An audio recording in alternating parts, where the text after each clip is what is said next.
I would like to extend my sincere gratitude and appreciation to Dr. Greg Mills and the Bernhurst Foundation for organizing this important African Security Dialogue Conference in our country and in our capital, Hargeisa. The choice of the venue is a clear indication of the prevailing peace and stability in Somaliland and the confidence you all have to Somaliland. Thank you all, and I am looking forward to a very productive and valuable outcome from the workshop. Our journey to statehood, Somaliland's journey to statehood was an arduous process. The determination of our people to establish their own state was so overpowering,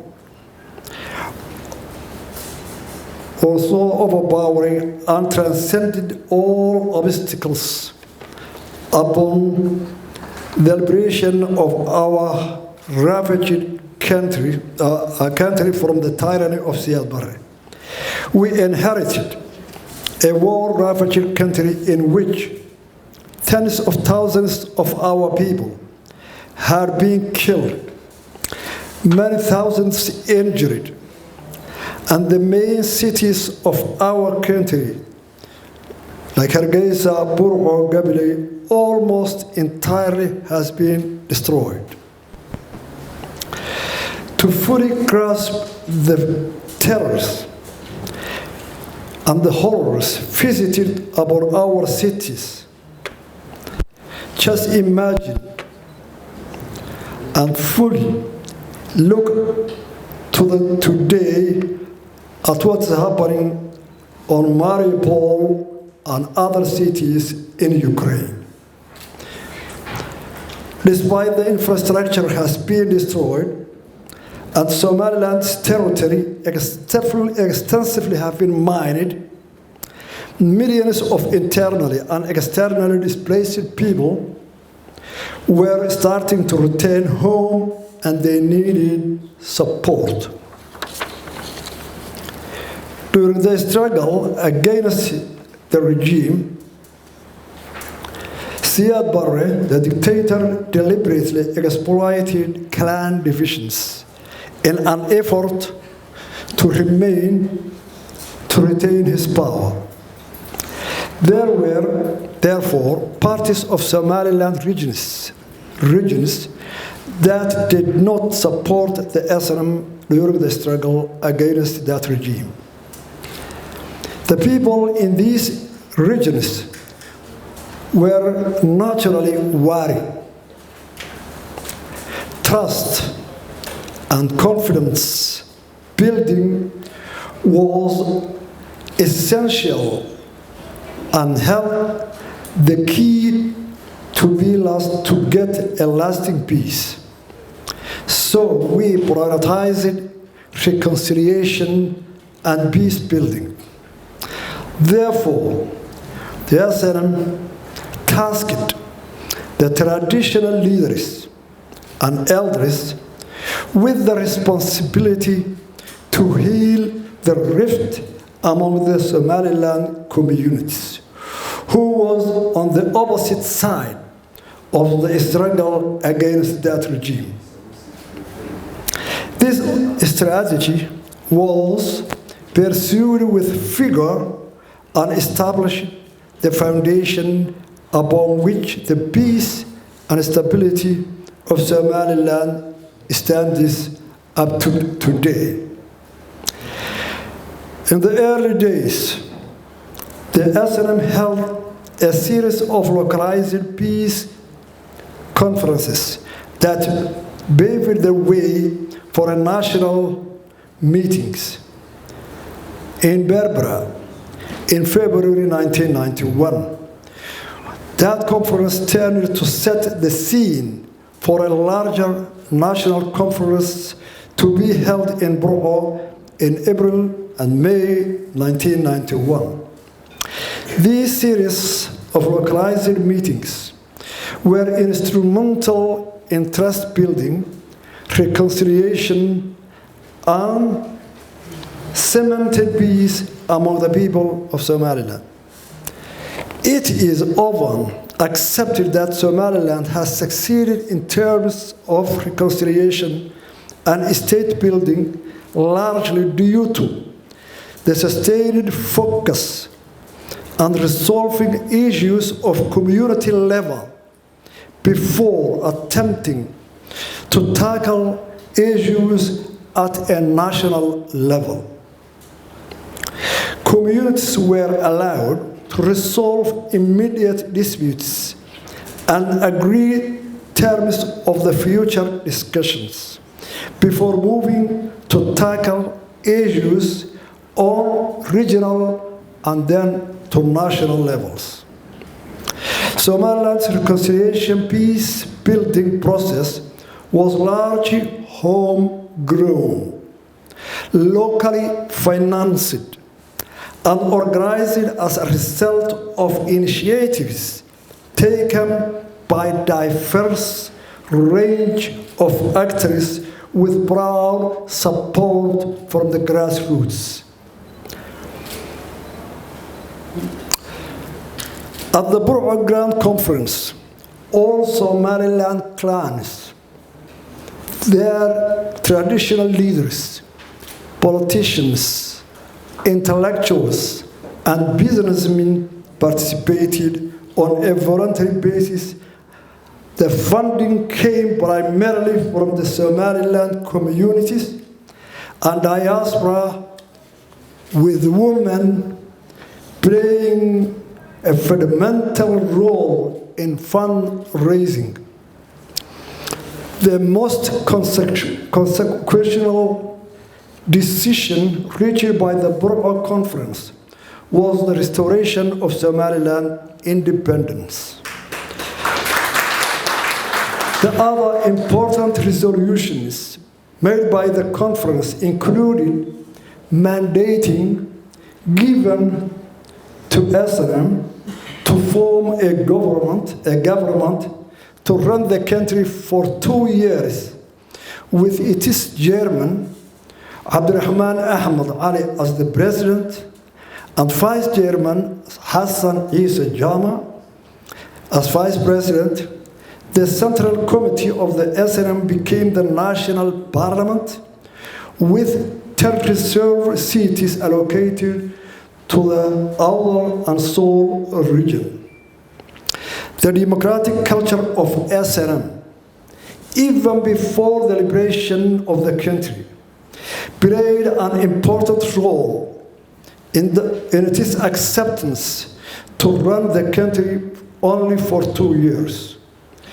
During the time of Liberation Front, SNM had elected 5 chairmen, with each one succeeding his predecessor in a peaceful transfer of power. It had its executive committee, which acted as a government, and a central committee acting as a parliament. It had a singular chain of command, even though its arms were located in various parts of the country and were supported logistically and financially by different communities. Immediately upon becoming the government, the SNM government found itself in a dire financial situation. The communities that provided support to the Liberation Front during the struggle now needed support from the government. There was a constant tension as the government was unable to provide the basic services such as the salary of the troops. Subsequently, when the division within the SNM flared into conflict, as happened in 1991 and 94, the system of customary leadership kicked in and enabled the elders to apply traditional conflict resolution procedures. The actual process of state building in Somaliland started with the Borama Conference. The Borama Conference was very different from that which was held in Burma. Unlike the Burma Conference, which was primarily concerned with the reconciliation, peace building, and determination of the future of Somaliland, the purpose of the Borama Conference was to establish the system of governance that would be employed in the future. The Borama Conference lasted more than 5 months, which allowed the stakeholders to debate a wide range of topics of national level concerning to address the stakeholders' future government and their administration, how it will look future. Borama Conference achieved a great deal, including making the transition from the military government to a civilian one. The conference showcased the Somaliland negotiation model, which tends to work on the basis of consensus, is the best foundation of decision-making. The major achievements of that conference were included Somaliland Community Security and Peace Charter, the National Charter, a system of government. After studying and debating different systems of government, the conference finally agreed on an executive president and bicameral parliament of equal members, 75 seats at that time. The formation of the government, the SNM handed power over the Gurti to enable the election of the president and the vice president. The formation of the government with Muhammad Haji Ibrahim Igal as a president and Abdurrahman or Ali Farah as vice president. The institutionalization of the Gurti as a national political body with a role in initiating peace building and mediation. The disarmament and demobilization of the SNM fighters and clan militias. In that conference, both the SNM fighters and clan militias were given unequal rights. Borama Conference marked an enormous step in the establishment of the government that has persisted up to date. It's my pleasure today to have some of my senior participants in that Borama Conference and the other local conferences who started in 1991 from all the regions. Let me introduce you our Minister of Information, Master Kore. At that one, in 1991, he was a young lieutenant from the Siyaset regime when the government failed. And the first weeks of his fall, that failure of the government, he came to his region, Las Anod, and passed to Hargeisa, and he was one of the first personalities who have the courage to come and to discuss and participate in discussions with the SNM. His counterpart at that time, who was the opposite side, was one of the leaders and the commanders of our SNM forces, who was an old and experienced Colonel Mohammed Gahin, the Minister of the Interior. They were the first personalities who were sitting together on opposite sides at that time. The other person I'm introducing you is Abdullahi Mohammed Duale, our ex-foreign minister. He was an SNM veteran, and at that time, he is also from the eastern regions, and he was the intellectuals who at that time were leading that meetings in the far remote villages. Conference between Kore and Commander Kahin. It's my pleasure to introduce to you today our very experienced journalist, who was only maybe our few journalists who were in the combat zone, a veteran of SNM, and the president of the Veteran Association in 1991 at that time, who was one of the main tools and organizations who were going to mediate between the SNM and the other militias and the leaders, Master Yusuf Abdi Gaboube, who is still here today. It's my pleasure to have all my colleagues at that time. At that time, I was the Minister of Interior, and all of them were helping me, and they were facilitators to make all these decisions. They were the people who were all the time advising with the Gurti and harmonizing the cultural and the customary law and the government, institutions of the government. The system of Somaliland government has since evolved from clans-based system to one of the multi-party democracy in a new constitution which was approved by referendum on May 31, 2001 by 97.1% of our population.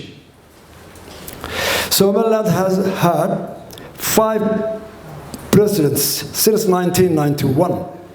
Each one of them elected on a peaceful basis. The last 3 were elected in a transparent, peaceful, one person, one vote, democratic elections. All the power has been transferred by in a peaceful condition. In addition to a peaceful process of the presidential elections, successful elections have also been held for local governments. December 2002, November 2012, and May 2021. And the lower house of the parliament, September 2005 and May 2021. Ladies and gentlemen, peace and functioning state institutions has opened up to the space for economic development and growth. As a nation of entrepreneurs, the private sector quickly flourished. Today, the private sector constitutes almost 90% of our GDP. It is the intention of the government to nurture and to facilitate the growth of our private sector, which is the main engine of our economic growth. I would like to highlight the following as the major lessons we learned from our journey to statehood. Peace is the foundation upon which state building and economic development are anchored. Homegrown peace and national reconciliation at the grassroots level is more sustainable than internationally driven imposed peace. SNM policy of non-recrimination against the non-SNM communities enabled meaningful dialogue between the adversaries. in which communities have supported the Barre regime, were able to play a genuine part in negotiating the terms of peace and the future of a government.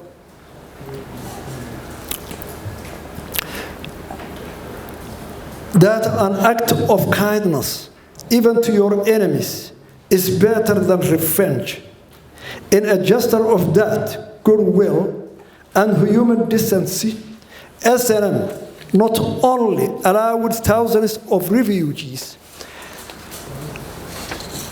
and the regime's military forces to leave their country peacefully, but provided with provisions. Nearly 1,000 soldiers from the Siad Barre regime who were from Somalia has been allowed to go freely to their country with logistical support in the hands of General Arre. And that was negotiated by the SNM elders and leaders in Burro. That the nation is bigger than the individual or group of power to an elected civilian government. SNM was only the National Liberation Front in Africa that voluntarily handed over power to the civilian administration peacefully and willingly. Thus, gaining the confidence of those that did not support it during the liberation of the struggle have also supported them for building the government institutions in Somaliland. A resilient and determined people can overcome an enormous challenge. After 31 years of independence, Somaliland, with limited international support and enormous needs and challenges, is thriving and capable of managing its own affairs. The private sector is the main engine of economic growth, and the role of the government is to nurture the private sector through provision of conducive environment, targeted and the right amount of international aid is far better than an overwhelming and unaccountable aid which only breeds corruption and a source of conflict. Thank you very much.